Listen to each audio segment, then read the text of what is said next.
Welcome everyone to our discussion on China's state and political system, drawn from that fascinating panel on YouTube we recently came across. I'm really eager to dive into this. What really caught your attention about how the panel explained the state structure in China? Well, the panel featuring peers like Bruce Dixon, Meg Rithmeyer, and Yuhua Wang really dissected how the state apparatus works. It's um, it's like unpacking layers of governance that interact with both politics and economic development. They illustrated the historical Yeah. evolution too, which is so critical. Right. And they emphasized the role of the Chinese Communist Party in steering the economy, yes? Exactly. The panel Absolutely. underscored that the party isn't just about political control, it shapes economic policy and it's tightly linked with the overall development strategy, almost like it's steering a massive ship in turbulent waters. And speaking of steering, they also touched upon the implications for US China economic relations, didn't they? Yes, exactly. The discussion placed China's political structure next to its economic objectives, which is so interesting because it shows how couched policy decisions are in political Yeah. ideology. It's like the state and the economy are two sides of the same coin. So, would you say that the panel did a good job connecting political structures to economic outcomes? Totally. They delved into how state control influences market reforms and even hinted at some of the internal struggles for power that might affect policy Right. shifts. It's a nuanced take. They weren't just offering a one dimensional view of authoritarian control, they recognized complexity and institutional evolution. I have to ask though, do you think they um, sufficiently explained how this complexity affects international relations, or was it somewhat understated? Oh, I'd say it's a mixed bag. On one hand, the panel did bring up the US China dynamic, especially in the context of economic development, but maybe they could have delved deeper into how these internal processes ripple out into global strategies. What do you think? Am I overemphasizing that gap? Well, I see your point, but maybe the panel deliberately kept it focused on domestic factors, leaving international implications for later discussions. It's a balancing act, and perhaps they assumed a well informed audience. That's a fair critique. Sometimes the context is implicit for those already in the field. And there's also discussion on historical context, right? How traditional Chinese governance models still echo today. It's like an echo through Yeah. time, blending Confucian traditions with modern party ideology. Absolutely.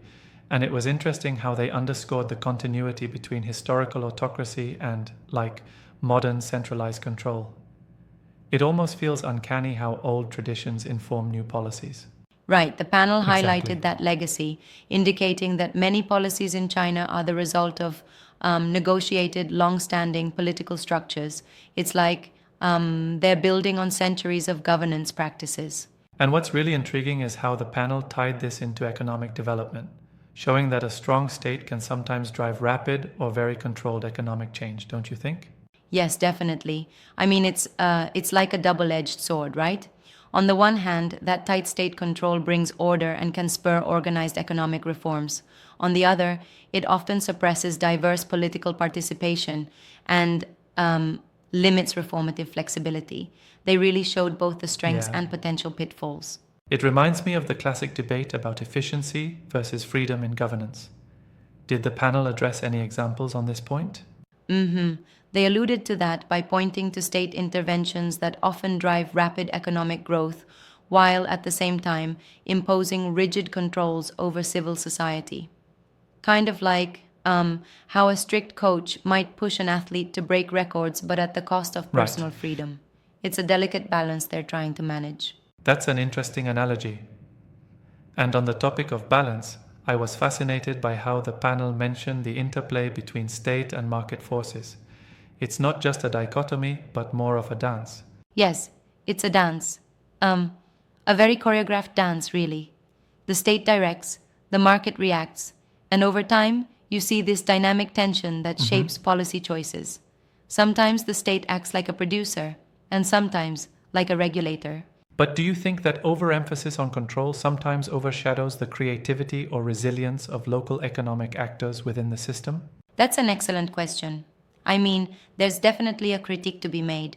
There are successful cases of local ingenuity that the panel mentioned less prominently. Yeah.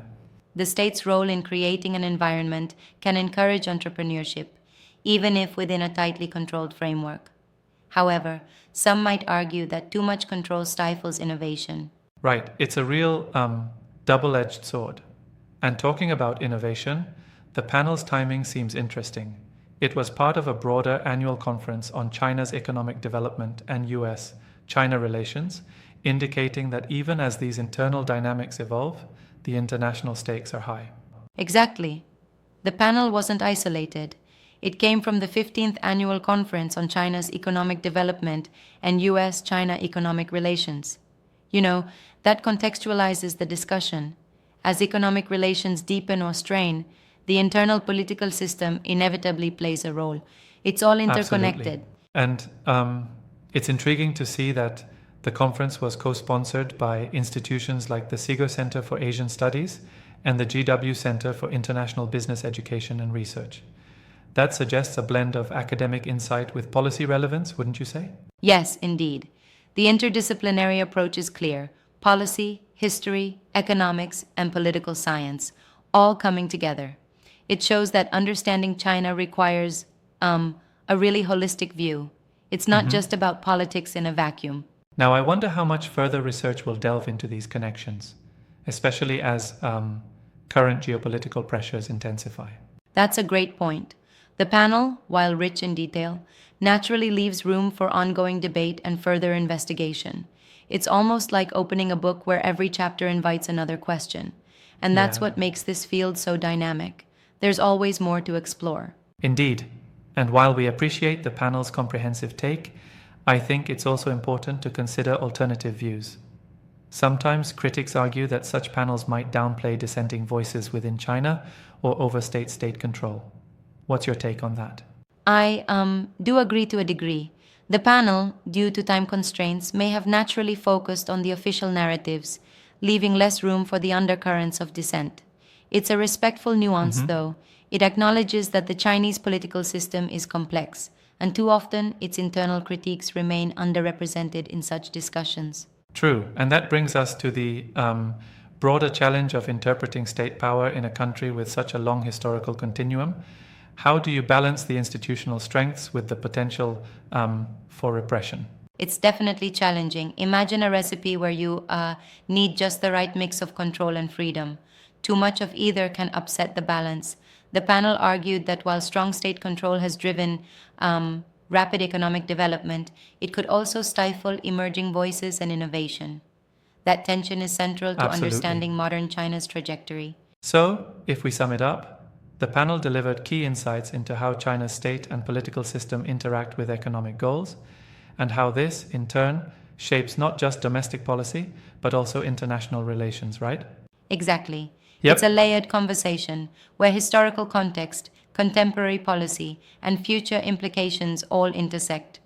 And it's a reminder that understanding a political system, especially one as intricate as China's, requires looking at both the overarching structure and everyday practices. I like that perspective. It's both broad and detailed. And it really shows that when we talk about state power in China, it's never a one-note narrative. For sure, it's like peeling an onion where each layer reveals new insights. And I think that's what makes it such a compelling topic for anyone who's into political science and international relations. And it certainly leaves us with plenty to ponder. Absolutely. Well, this has been an engaging conversation. Thanks for unpacking the details with me. There's always more to learn about how a state functions in a complex global landscape. Thanks. It's been a pleasure discussing these intricate dynamics with you.